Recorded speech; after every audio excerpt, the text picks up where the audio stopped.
Okay, welcome. Nice to see you all here tonight. I'm Peter Kern, the Director of the Global Public Health Program. It's my pleasure to introduce tonight's speaker. Libby Lapp is going to be speaking on treating poverty as an illness, experiences in Haiti. Libby is a practicing dermatologist, physician assistant, working in Dermatology Associates in Kalispell, where she's been since 2004. She graduated from Rocky Mountain College as a PA in 2004. Prior to that, she was a registered pharmacist working in the Kalispell area after she graduated from South Dakota State University with her BS in pharmacy. Libby spent 15 years as an EMT with the Creston Fire Department. She has traveled to Haiti 5 times since March of 2011, primarily working with the Mennonite Central Committee of Haiti, an organization that's had a presence in Haiti since the 1950s. Work included removing rubble after the earthquake, tree planting, and teaching first aid classes. She will share her experiences from these trips and try to change the narrative as we talk about Haiti as a proud and beautiful country that struggles with poverty, lack of infrastructure, and dependency on the current aid structure. Please join me in welcoming Libby Lapp to the lecture series tonight. So, Kelly's got the lights.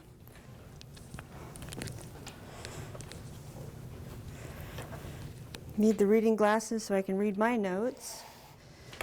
So, good evening. Thanks for coming tonight. I know it's your exciting plans for Wednesday evening in Missoula, Montana, but it was a nice drive down here, and I'm glad to be here too. I'd forgotten what I'd written in my introduction, so I'll have to edit as I speak. I gave you more information than I remembered.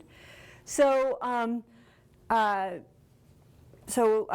Peter said, you know, my lecture's entitled "Treating Poverty as an Illness: My Experiences in Haiti." So you heard who I am. This is me, dermatology PA, working in Kalispell. Notice the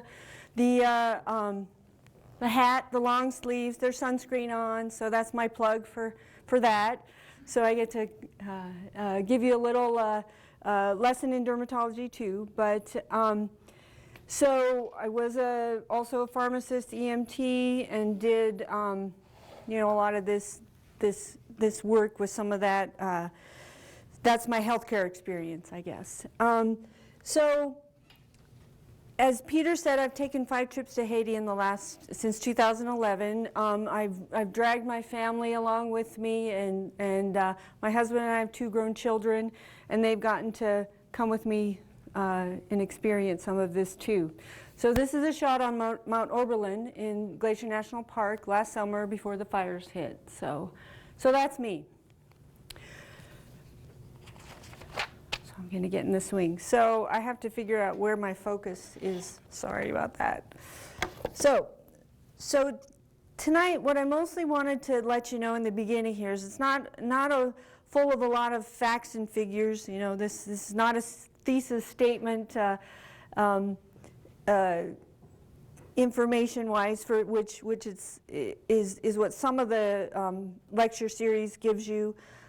So it's mostly about my experiences, and I hope that in showing some of my experiences and describing some of my experience to you, that you can, you know, learn some of that and think about how you are going to be transnationally active in your careers later on, and the things that you can do with this stuff in time. So in 2008, I was at a conference. And there was a speaker there that talked about Mother Teresa, time that he spent with Mother Teresa. He spoke of his admiration of her and her tireless service. And he had a piece of advice that I heard while I was there that really kind of changed how things went for me. And he said, "Find your Calcutta." So Mother Teresa died in 1997, so we're not going to get a chance to meet her or work with her. But I think it's important, you know, that piece of information really changed how I thought about things. You know, I didn't have to be Mother Teresa, but I could find my Calcutta. I don't think it affected the people, the youth I was with that were at that conference that I was chaperoning, but it sure made a difference in some of the things I was doing.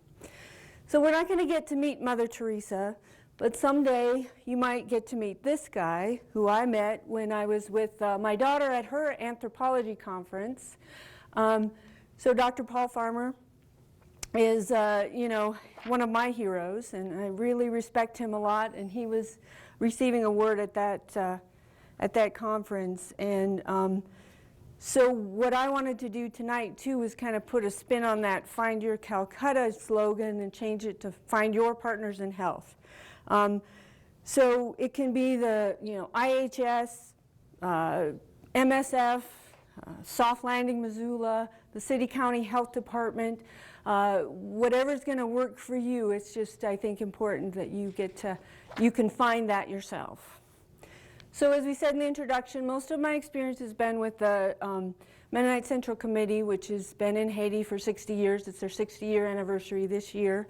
So don't worry, it's not going to be a plug for MCC or anything churchy, but just this is the organization that I traveled with. So in those 5 trips to Haiti, you heard you know, the first trip we removed rubble from a home site.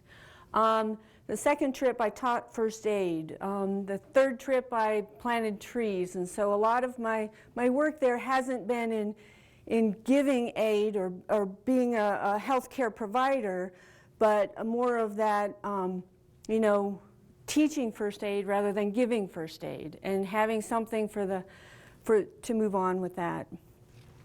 So I believe in the original title of this lecture, Treating Poverty as an Illness. I feel it's imperative to treat the underlying cause of the disease as it's possible. Poverty causes a whole range of symptoms that decrease chances of successfully treating morbidity and mortality in a population. And that's a large part of what we're going to discuss tonight. But since my last trip in October of last year, after I'd already given them the title of this talk, I decided to change it. So everybody's organization of this, their nightmare of a speaker coming in and changing the title of their speech. But I want to change and also emphasize Haiti, a new narrative. So that's kind of the new title of this. So the first thing I'd like to do is give a little bit of history of Haiti, and we'll go through this really quickly. But in 1492, Columbus sailed the ocean blue and discovered Haiti. So he landed on, he crashed the Santa Maria on the north end of on the northern end of Haiti on Christmas Day of 1492. And so what he saw was some gold there and some fertile land, and so what happens after that? The ingredients of colonization and exploitation. So then the Spanish and French colonized the island, eventually splitting it into 2 parts, so now it's Haiti and the Dominican Republic. The native inhabitants, the Taino and Arawak Indians, were annihilated quickly by disease and abuse. Hundreds of thousands of Africans were brought to the island and enslaved on plantations of sugar, coffee, cotton, and indigo. It was cheaper to buy new slaves than to take care of the ones you had, so there were high death rates. In the end, the slave population was about 500,000, and the white population was about 50,000, so 10 times as many slaves as white people. So these plantations were the largest importers of anyone to France at that time, and France is who colonized them. Then in 1804, about 300 years after Columbus landed, the enslaved population gained independence from France and became the first black republic. So the Republic of Haiti was born on the backs of the Negmawon, which is what this statue is of, the almost like the guerrilla warfare slaves that escaped and defeated the French armies. So then after this 1804 independence, there was about 100 years of back and forth between the struggling leadership. The Constitution at that time prohibited foreign land ownership, And there was really, just a new and mostly army-focused kind of government. The struggles were between the plantation system and the small peasant farmers, the mulatto versus the black, also French language versus Creole language. And so the fledgling government spent almost all the country's money on national armies that only fought Haitians, and for exorbitant restitution demands from France for lost property, which was the slaves that they lost. That totaled about 90 million then, and so that's about $21 billion in today's dollar. So, not a great start. So for a long time, the United States didn't recognize the Republic of Haiti. It wasn't until 1862, during the American Civil War, that they finally recognized and said, yes, you are a country. Because we were so dependent on slaves, we couldn't encourage this black republic to exist. And then in 1915 to 1934, the U.S. occupied Haiti, and Woodrow Wilson and his cabinet decided that the country needed stabilization. So the troops were there. It was a time of what they called this covey labor, forced labor, like prison camp labor. They were building highways and doing things. Many peasants were killed in revolts. So this was U.S. things that were happening. At the time, FDR was the Secretary of the Navy, and he wrote the Constitution for the country. And one of the big new things in that is that it allowed foreign land ownership. So that was a big change from that original plan of the original Constitution writers. Then there was 29 years of U.S.-backed brutal dictatorship from 1957 to 1986 with Papa Doc Francois and Baby Doc Jean-Claude Duvalier. So these guys were around until the 80s, which is in my memory time frame now. So we're getting more into current history. In 1991, Jean-Bertrand Aristide was elected in a landslide in the first Democratic presidential election. His term lasted from February through September of that year. So the U.S. didn't support Aristide because he was kind of a communist, and the rich people of Haiti didn't support Aristide because he was for the poor people. So after many, many coup attempts, he finally fled for his life and left the country. So the U.S. was trying to promote manufacturing jobs to make Haiti the Taiwan of the Caribbean.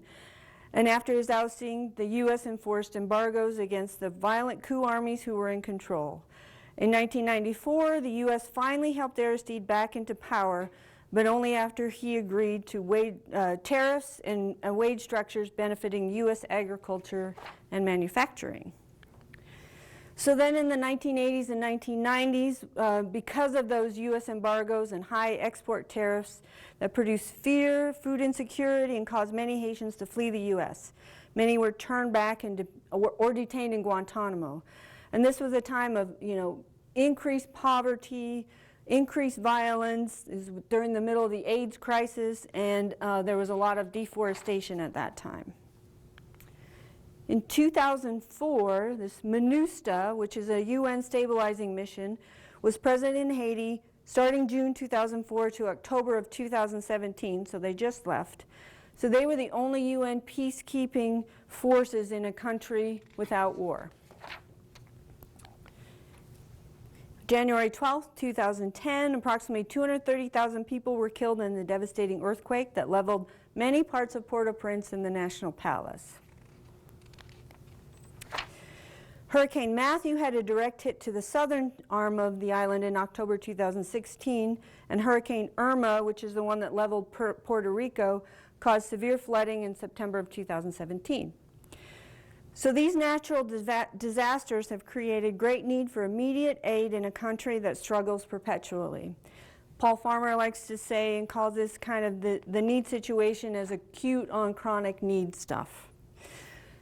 So now Haiti has become that republic of NGOs, and I know that's another topic in the lecture series, and someone else is going to talk about some of that stuff, so we're not going to go into much detail about that. But what has happened is that the NGOs, or non-governmental organizations, and a lot of the church organizations that are in Haiti have begun to supply the things that normally a stable government would do, things like schools and healthcare and infrastructure.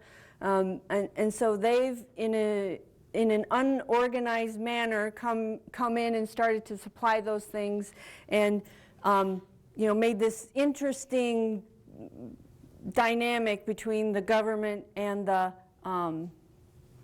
and these organizations. And so I'm sure whoever talks to you about that is going to talk a little more, give you more details on that. But just that's how we've kind of come to the spot we are at right now with Haiti.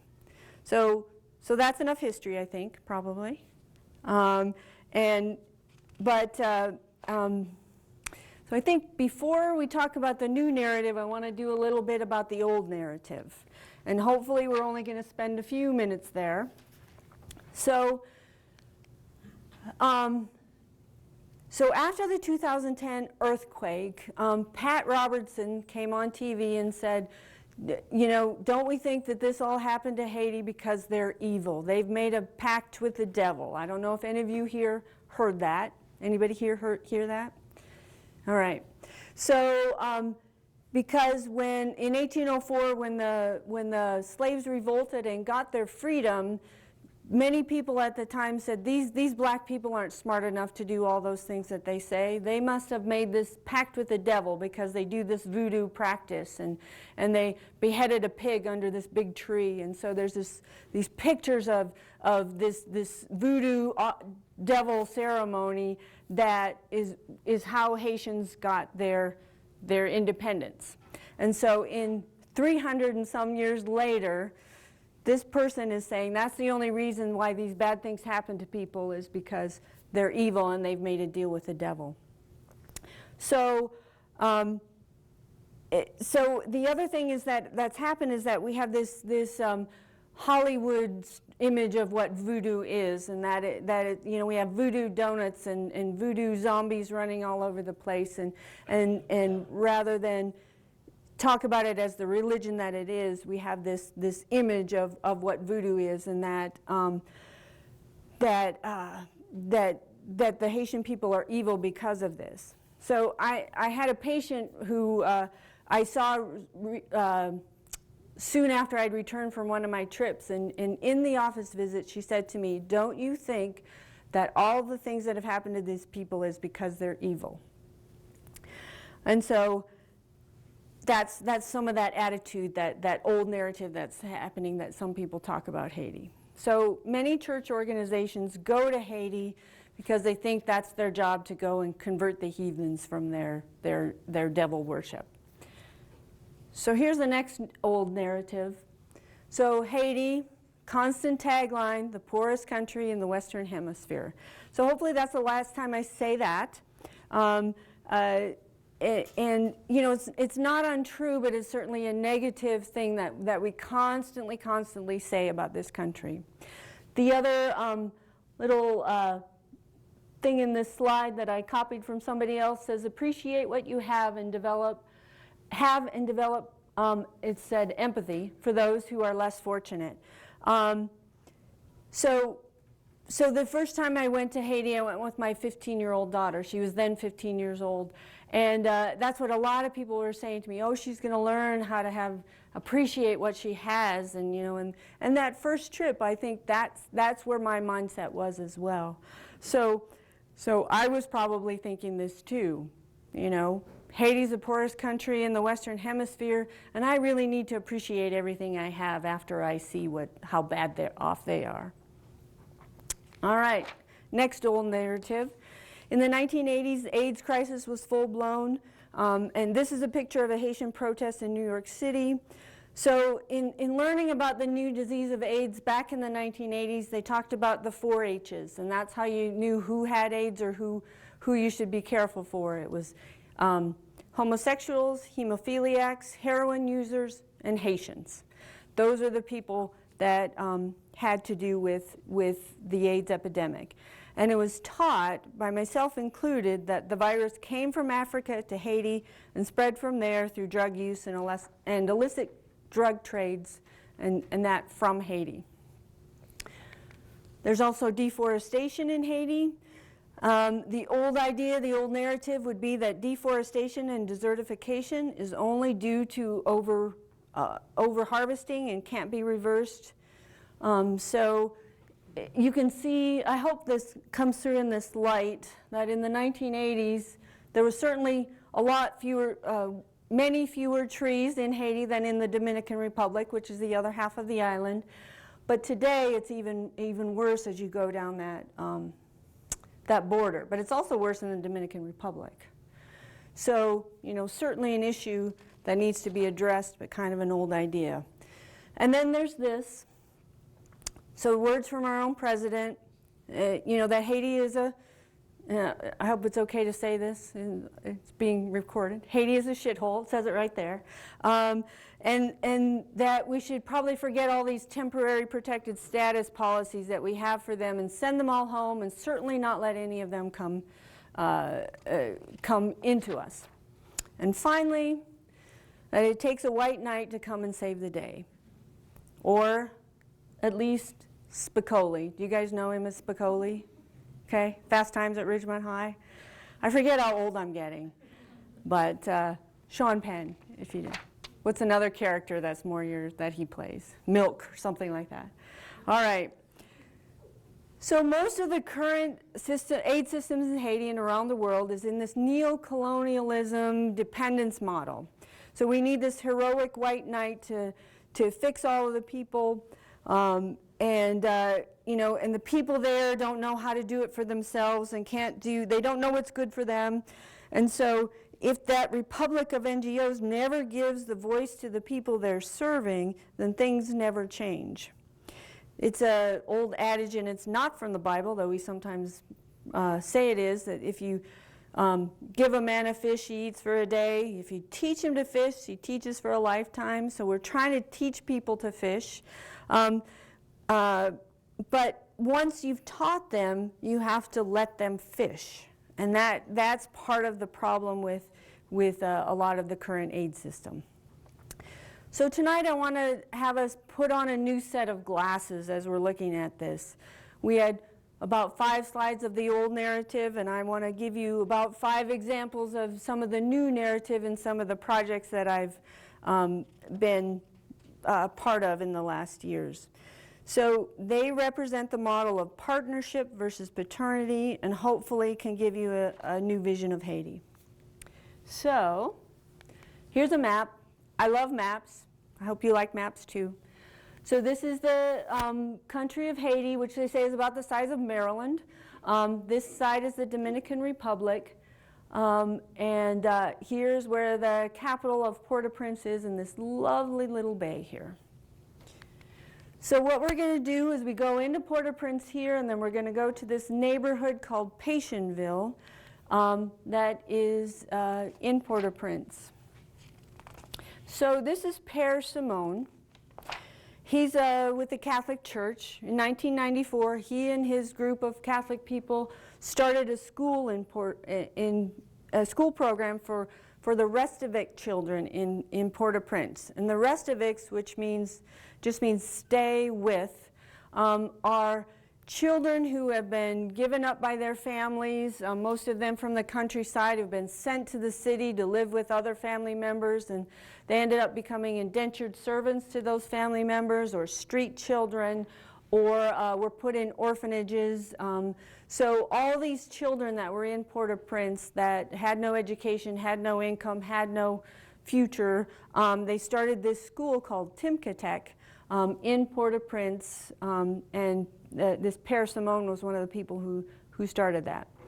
So now they have 3 schools in this Timkatech school system. So there they have mostly trade schools that they provide education in plumbing, electricity, sewing, cooking, etc. So you notice it might be hard to tell, but this is a young lady, and she's learning the plumbing trades at this school. It was kind of funny. Some of them were wearing gloves, but you probably can't see it, but they were ski gloves. And it was like 98 degrees, and that was her work gloves, were this pair of ski gloves. And so, but it's just, just a really nice, a lot of the, in the 3 schools, some of them have dormitories, they feed them, so there's place to stay, food, education, rather than becoming a street person. So one of the big things that happened at this 3rd school was that there wasn't a women's bathroom there. And so because there wasn't a bathroom there, no women can go to school there. So they built a women's bathroom, and now women can go to school there. So one of the directors, I'll quote her, she said that decision to enroll girls is very important. So women deserve the same opportunity as men. Also, women carry most of the responsibility for raising children in Haiti. So when you educate a man, you educate one person. When you educate a woman, you educate a whole family. I like that quote. So providing schooling, food, lodging treats the underlying poverty and stops that cycle of street children with no hope for a different future. In the new narrative, this one's a little bit of a stretch, but as far as, voodoo is an official religion of Haiti. It was officially became that in 2003. So our unfamiliarity with voodoo and the Hollywood versions we are given leads to misconceptions about the true practices of that. So churches in Haiti are providing services to their people. Haitian churches are packed to the brim on Sunday mornings, and they last for hours. And I think they do a much better job at not being evil than I do. And so that's what I told my patient who told me that. I said, yeah, I don't agree. So I had to be tactful about it, though, right? So back to the map. So we went from Patientville, and now we're going to go to Cité Soleil. So there wasn't really damage here in 2010 at the earthquake. It's a very large slum area. So they ended up actually having a really big tent city there after the earthquake, even though they didn't have buildings there that were destroyed and homes. So it just ended up that a lot of people went there after the earthquake. So it was a slum area built years ago on a garbage heap. That's where it started. So this is Daniel Tilius, and he's the director of this program, which started in 2004, the one we're going to visit here in Cité Soleil. So in 2011, it looked like this. And what happened was after the earthquake, some of the services that they were doing were providing effective masonry classes. And this school, this organization, needed a wall. And so they taught masonry at this place where they needed a wall. So they built the wall around this community after-school program, and they started a sports program. So now it looks like this, and it has become Sa Kala, which means this can be here. And so now there's sports programs, computer labs, classrooms, and a library, rather from one wall around in a little cement soccer field. It's become that. They have a wishing wall where you can, it says, with dreams all things are possible. This wall is the students and participants sign their name and what they think they want to be and when they want to be it. So they're just expressing their hope on this wall. They have some really good soccer teams who have won some local tournaments, citywide tournaments. They also do a lot of sportsmanship teaching, and they had a formal anger management study that they did with these young people as they were playing soccer. And then next door, we have this. There's the garden next door.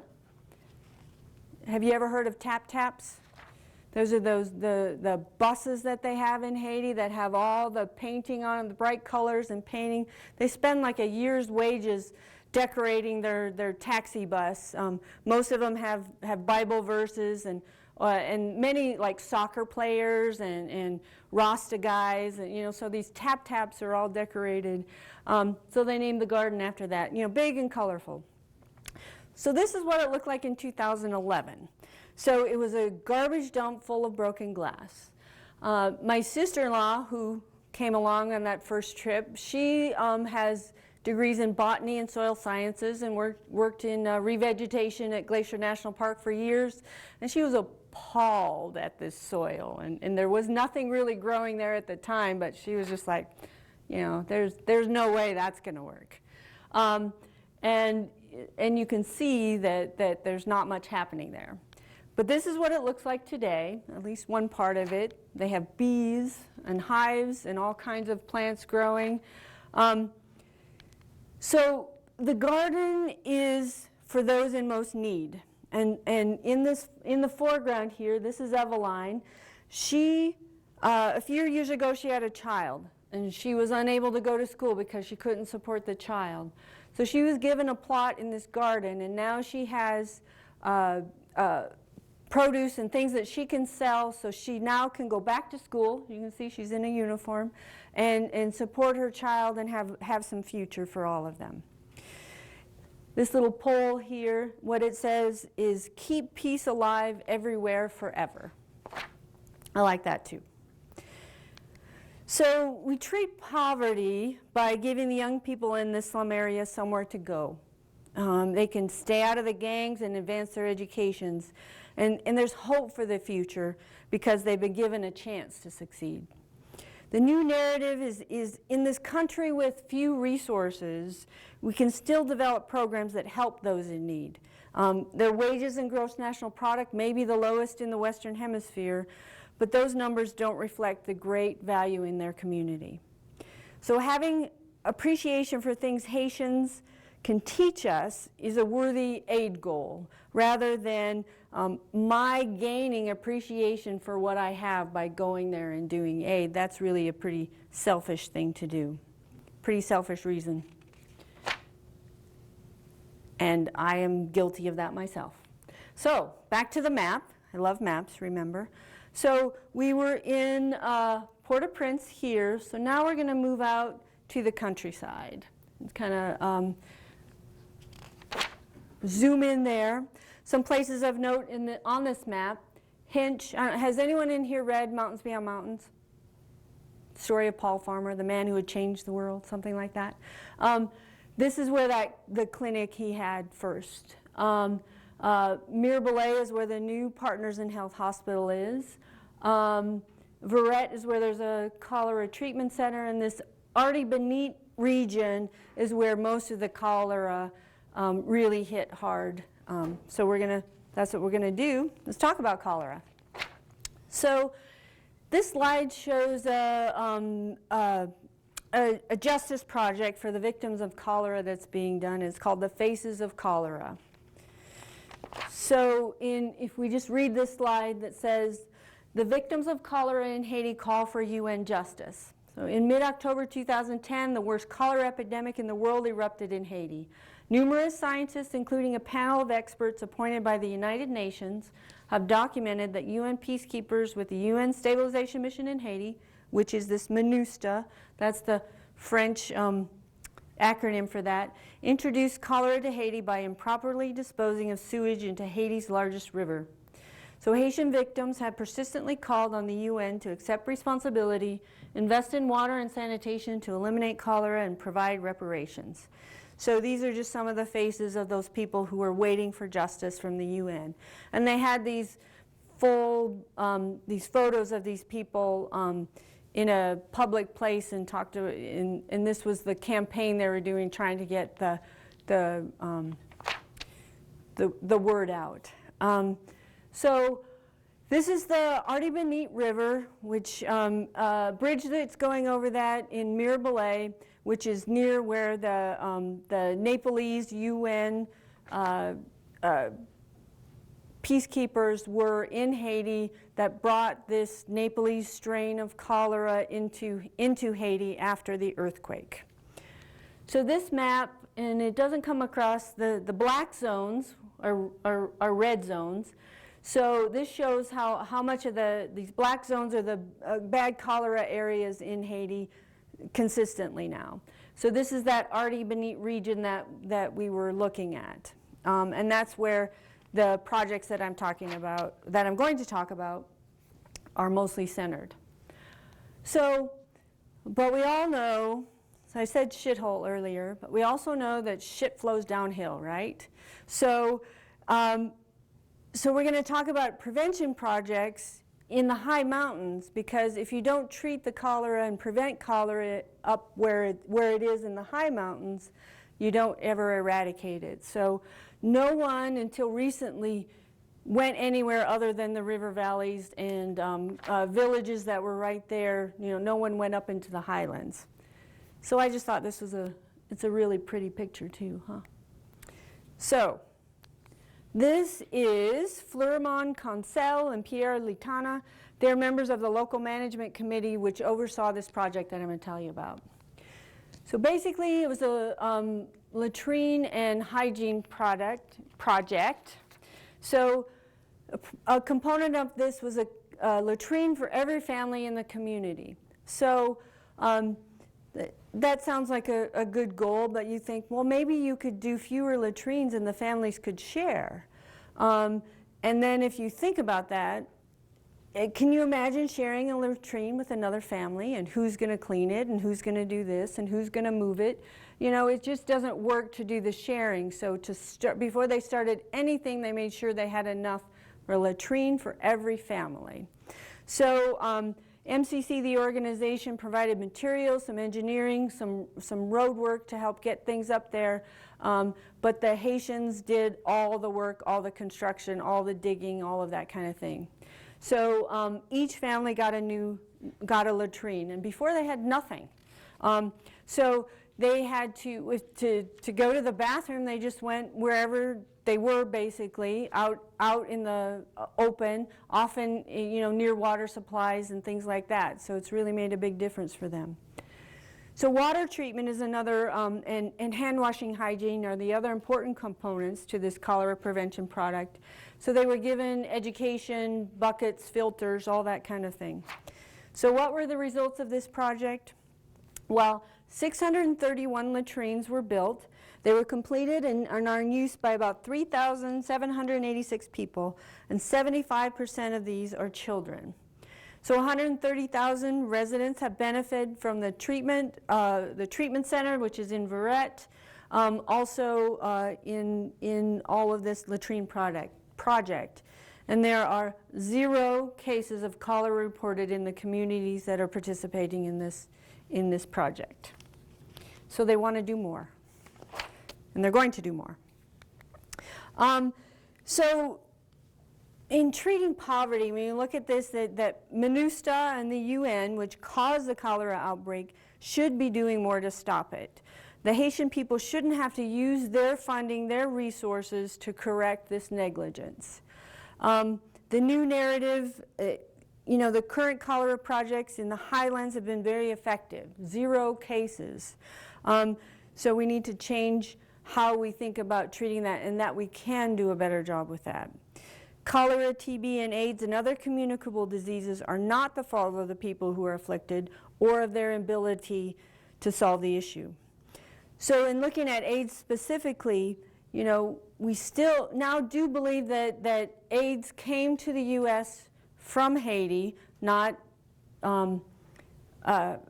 U.S. to Haiti, then back and forth kind of a thing. But it probably happened a lot longer, a lot earlier. When they did a genomic study of the virus that was present in the United States, it looks like it was this HIV group M subtype B strain that came from the Congo. And in the 1960s, the Belgian Congo was overthrown and new governments came there. That colonization thing stopped. There were French-speaking Haitian doctors in the Congo that had to leave the Congo after the government was ousted, returned to Haiti with this strain of HIV. That was in the 1960s. Then about in the 1970s, what they think happened is there was a plasma clinic run by a Miami businessman in Port-au-Prince that gave them $3 for a liter of plasma.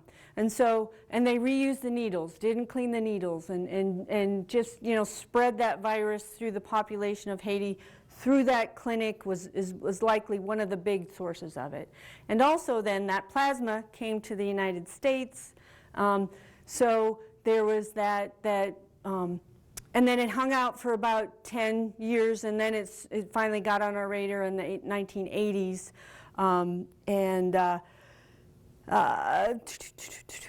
So the disease lurked in America for a decade before anyone noticed, and so it reached the hemophiliacs through the blood supply.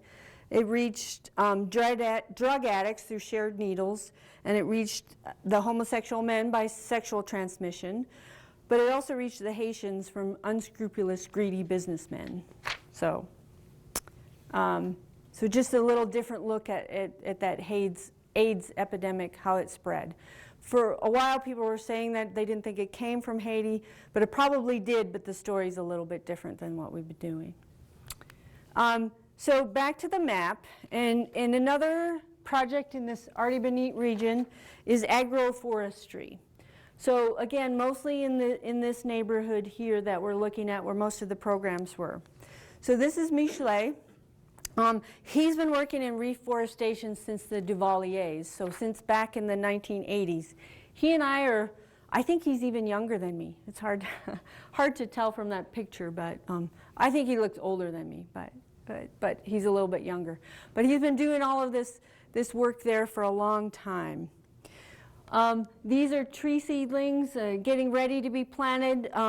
I don't know, these are little water bags. Have you ever been to a country like that they sell water in these plastic bags? You drink it out of it's just like a cup of water in a bag, and they're plastic and they're litter and they're all over the place on the ground.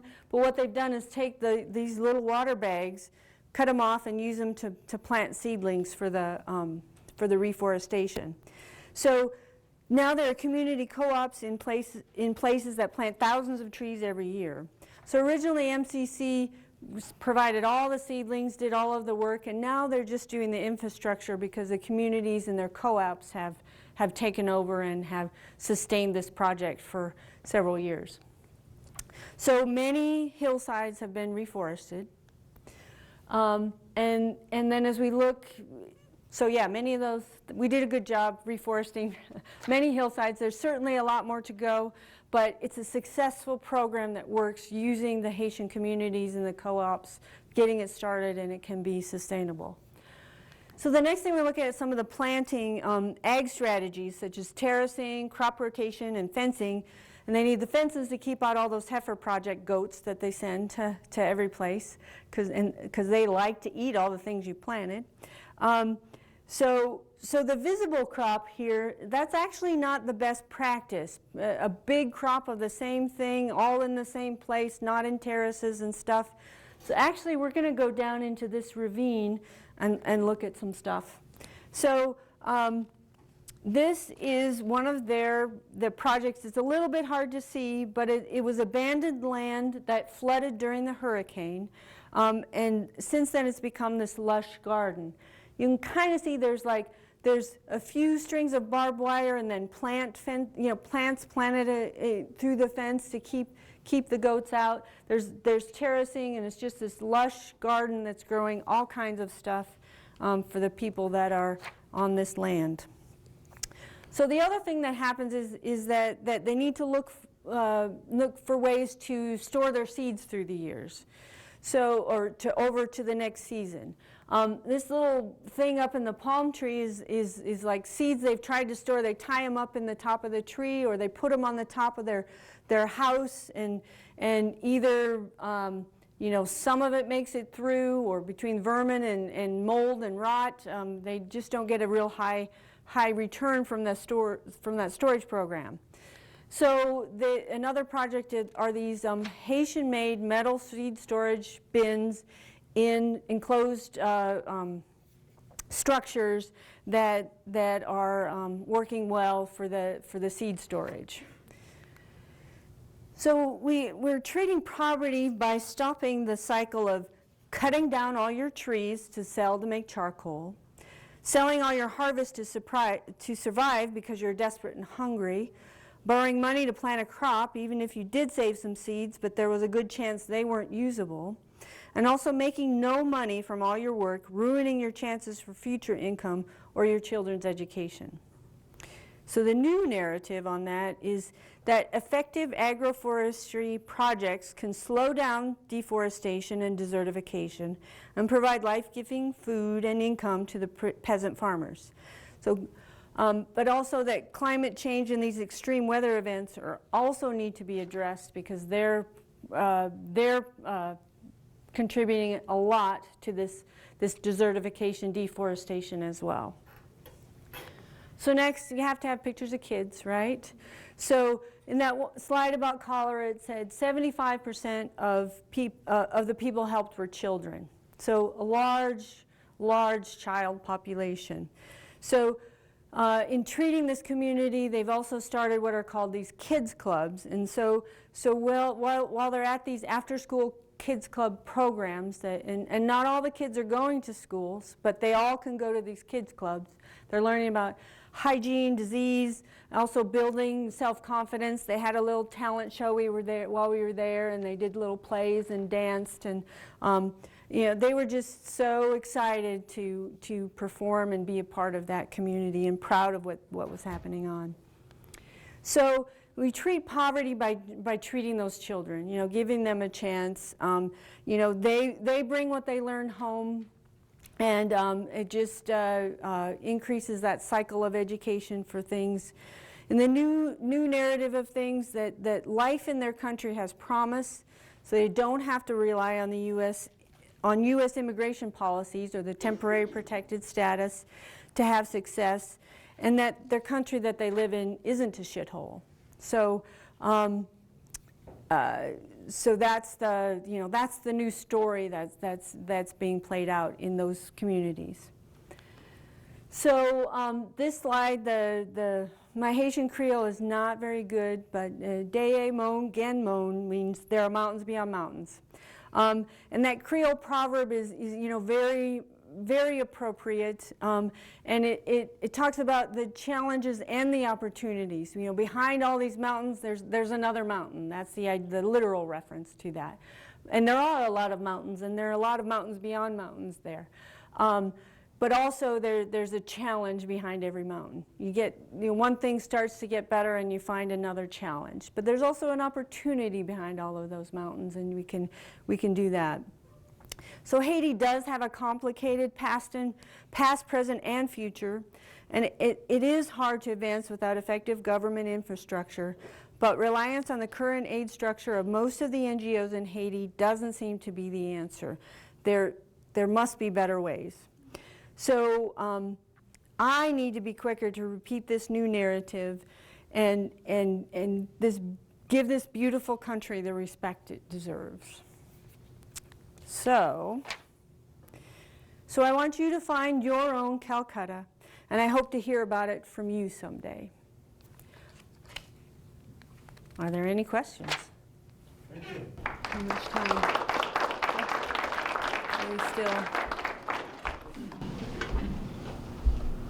Jose.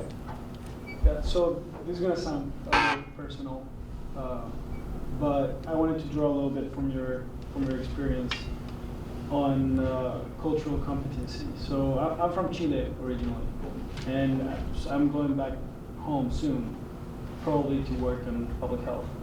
And there's a huge Haitian population going to Chile. Mm-hmm. So I wanted to know if there was one thing that you would say I should know if I'm going to work with this population eventually. What would that be?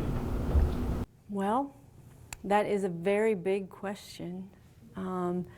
To think about, just at the very, very, very base level is that they're people.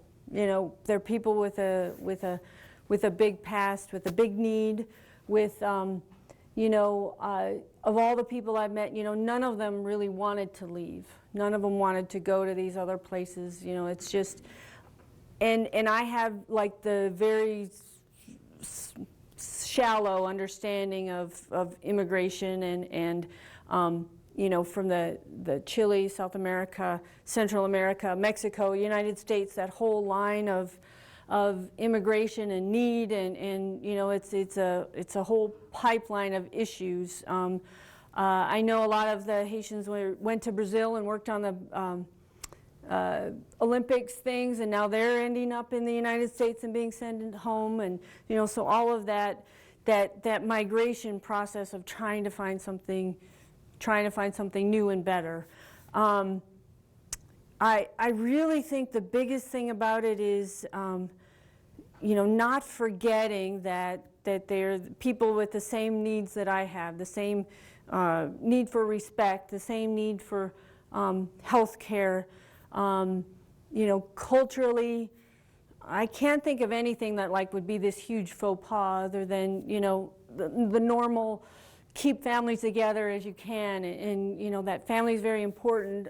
One surprising thing is that sometimes, you know, that the men aren't that involved in the family, or men will have more than one wife still. There's still not a, you know, complete, that was part of the original differences between the plantations and the local farms and the voodoo and the Protestant and all of that. There's actually that monogamy versus, I can't think, it's not bigamy, polygamy, yeah. And so it's not an unusual thing that happens, so sometimes it's hard to trace family and a lot of that kind of thing. I don't know if that's helpful at all, but no specific answers, sorry. Other, just the big general people are people.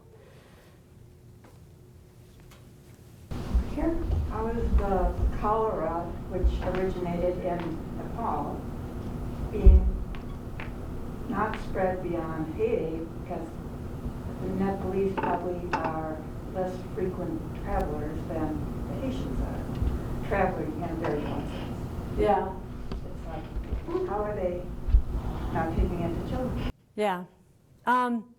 Well, there probably is some of that, because you know, it's not treated, but generally they, you know, just like with the Ebola and whatever, they try to not let them travel when they're obviously sick. Most people with cholera who have severe cholera aren't really going to be able to travel, because it's such a you know, it's a horrible diarrhea disease that debilitates and dehydrates and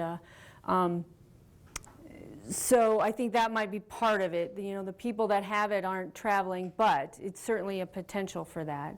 But most of the time, and I don't know Chile, but like in the United States, our hygiene, sewage, all of that stuff, the things that increase the chances of transmission are not present like they are there. You know, clean water supplies, those kind of things. You know, antibiotics, you know, that's really when the first trip we went, we actually walked across the Artibonite River, and my sister-in-law was like, oh my God, we're walking through cholera water, and the cholera outbreak had just kind of gotten a little bit full blown, and it was like, well, yes, but we know how to treat it. We can treat it. I can give you antibiotics. You know, it's not the issue for the same issue as it is for people who are high up in the countryside that don't have a road and have, you know, it would take 2 days to carry somebody down on their back to get them to health care. And that's why people die of cholera, because they you know, get severe disease, but that can't get to the treatment that is not, you know, if you get it soon enough, it's not that difficult to treat. It's treatable disease. And that's the sad part about it. Peter? Yeah, you know, Libby, your talk has been really straight out of Paul Farmer. And, I might be influenced by him. yes, you might be a little influenced by him. And we were fortunate enough here at the University of Montana to have had Tracy Kidder come here several years ago, the author of the book Mountains Beyond Mountains, and give a big lecture and attend classes and so forth. And you know, that was very inspirational for me. But, you know, Paul Farmer talks about addressing the structural elements, and that's, I think, really important in terms of poverty being one of the main structural contributors to poor health. One of the things he doesn't talk very much about, and I don't know if you can answer this or not, but you know, there's a huge, numerically speaking now, Haitian diaspora here in the United States. How much are they doing in Haiti to contribute to resolving these problems of poverty that affect the island? Do you have any information or any sense? I do, but I don't know the exact numbers. So I know there is a large number of income in Haiti is from the diaspora, the people, the Haitian people that are in the United States or somewhere else working. United States, Canada, they work, they make decent wages and send a lot of it home. There are many people that live in Haiti that is their only income. And so I don't want to lie, but it seems to me like there's like 30% of the gross national product or something. It's a big number that they actually, you know, so part of that, if we kick all the Haitians out of the United States and that income possibility is gone, that's just another layer of you know, increasing the poverty, decreasing the financial. We're not going to kick all the Haitians out of the United States because No. a lot of them are already citizens. Right, right. And Those with the temporary protected status that happened after the earthquake. that's different. Those people are more vulnerable. Yeah. But you know, there is a group of Haitian professionals, and many of them are physicians, and they played a really active role after the earthquake. And you know, there are lots of efforts on their part that don't get the recognition that they should, I think. Correct. Yeah. I'm going to ask you, my second question is a question I like to ask everybody, which is, you know, what did you learn for your own work back here in Kalispell from your experiences in Haiti? Yeah.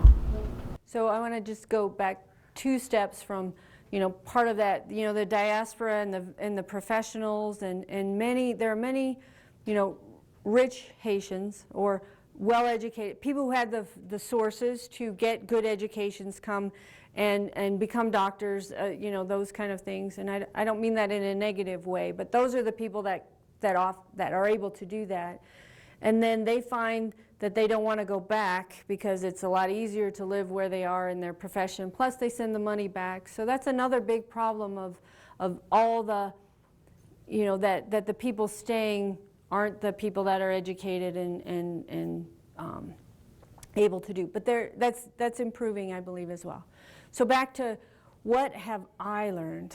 I think the big thing is the lesson of, as an example, of going there and teaching first aid rather than you know, bringing direct first aid and the idea behind that, and just working with the you know, even the people in my community that have needs, you know, rather than, you know, my own racism, my own sense of privilege, my own, all of those kind of things that come out, and my own things that I don't even realize were my old ideas. Like, look at this, Ellie, we're going to Haiti and you're going to appreciate everything you have at home when you get home. And that totally changed to how disrespectful that really is, and how,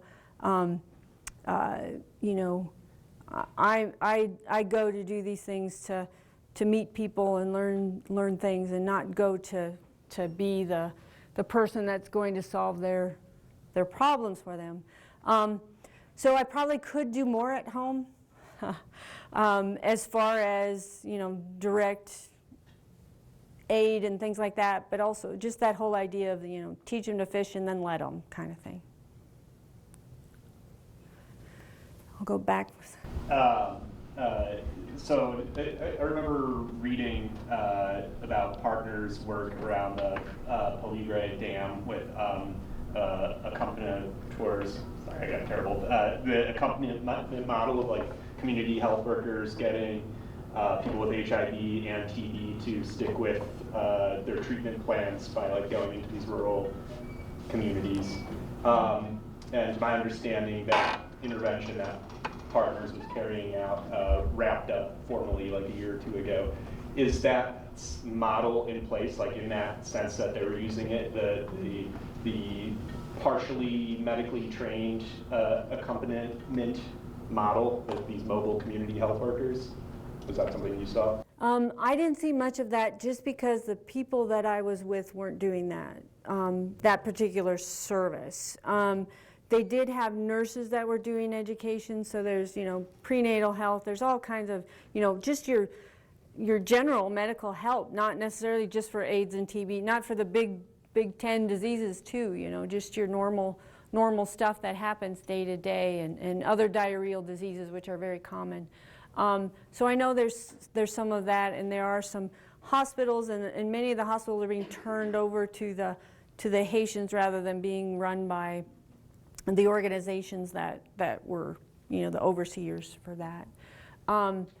But I know that, so my point, too, in this whole, partnership in the cholera education and the latrine projects, not direct medical care, but that prevention is all Haitian-led and Haitian, you give them that original education and help, and then they go out in the teams to do the work in the communities. So there's definitely a community sort of theme in what you're presenting, which Yeah. I think is an interesting complement to what Professor Kern was talking about, like the structural underpinnings, like, so, where does this bottom up and top down kind of meet? And in one of the community, or not the community, the country rep that works, that is a global health kind of guy, what his education is, that was there. We talk about the Haitian government, is it ever going to be something that we can work with? And it's a long road for that, but those department governments, community governments, kind of their own, are the ones that are really getting some things done. And so that's where the encouragement kind of is coming from, rather than the national government, which doesn't seem to be able to come together and provide all this infrastructure. But the community co-ops and things are much better than they used to be. So I went to Haiti in 2012 with a group, and while we were there, we came across a few cases of hostility and violence between Haitians for possessions or for things whites didn't have. Did you notice any of that violence or that aggression while you were there? And then with the sustainability projects, have you noticed it evolving or? Yeah. So the question was about, seeing, violence and hostility between Haitian people, and, does that seem to be the norm, or the large instances of that? One of the statistics I've heard is that the crime rate in Haiti is similar to that of Winnipeg, Manitoba. So that actual crime is not that much different. It's a city of 3 million people. So, and then you throw the extreme poverty on top of that, and that desperation that is involved with that. But mostly, from what I've learned, I didn't see a lot of any of that. But of course, I did not see, I only saw small portions of things that in all the places that I've been. But I would say there is an underlying justice system that kind of, because they haven't had police force, haven't had effective police force, or a lot of that. So there's a lot of family and civil justice in the society that goes with, you don't steal from people, you don't take their chickens. Somebody kills your goat, you have to go give them a goat, kind of thing. That's that unwritten law that happens between. So no more than, say, how I feel about it in other big cities as far as being an issue of crime and violence. There was, the popular thing to do a few years ago was kidnap people in Haiti.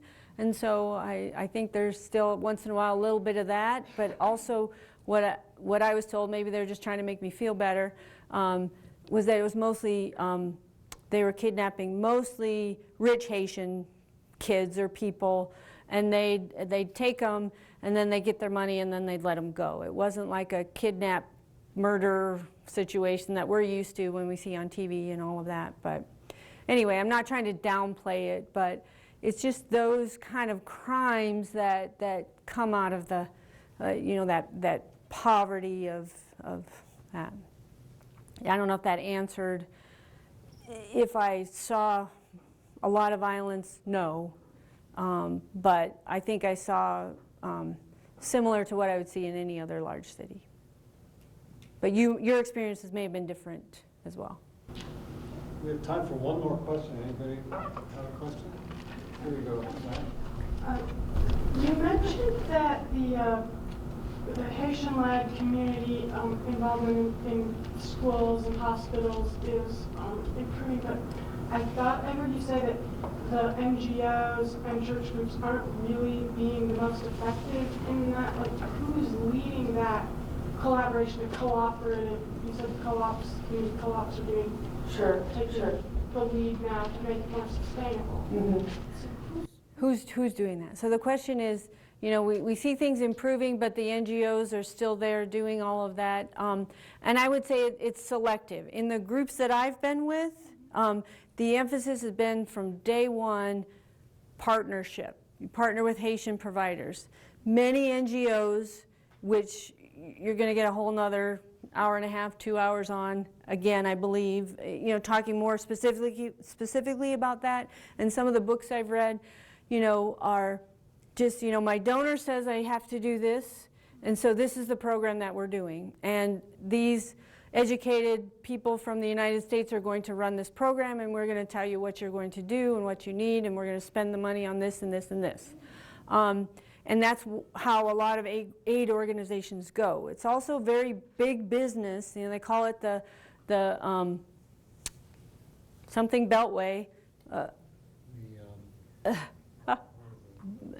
It's around Washington, D.C. Yeah, the Beltway something. Beltway Bandits. Beltway Bandits. That all of these, you know, it's huge business. It's what they do for a living, and they make a good living being aid companies, aid workers, aid, you know, representatives, and all of that. And you know, so that model there is part of the problem, and part of the problem is that the government doesn't have the say to tell them. They tell them they have to be registered to be in the country, they have to do this, but only about, you know, only a small percentage of these organizations are even registered there, follow the rules, do all of that, and they get away with it. And it's just been that way for a long time, and I'm getting a little into my opinion right now, but that's a lot of the issue with aid that's going on. You know, as far as the aid groups aren't following the rules, and their model seems to be flawed from the beginning. Does a follow-up question? Does MCC have a strategic exit strategy for all of its projects? I think that's an important part. Right, and most of them are short-term partnership projects. For example, they have 2 guest houses, one in Port-au-Prince and one up in Des Hommes, which is in that Artibonite region where the reforestation and that guy named Michelet that I showed you. They've been there for quite some time as 2 houses, 2 employee kind of, you know, they're employed by MCC that work there. In 2000, so this year, end of this year, this Des Hommes unit is going to become a partner versus an employee, and so that's a big step of pullout with that group. And so, and most of the hurricane stuff was earthquake stuff was a 5-year plan, and most of that is gone. Most of our just, you know, short-term partner. It can be long-term relationships, but short-term end project, you know, never that paternalistic, MCC says you have to do this. So that's one of the reasons I really like the work that they do. Well, Thanks again, Libby. I want to thank you for your talk.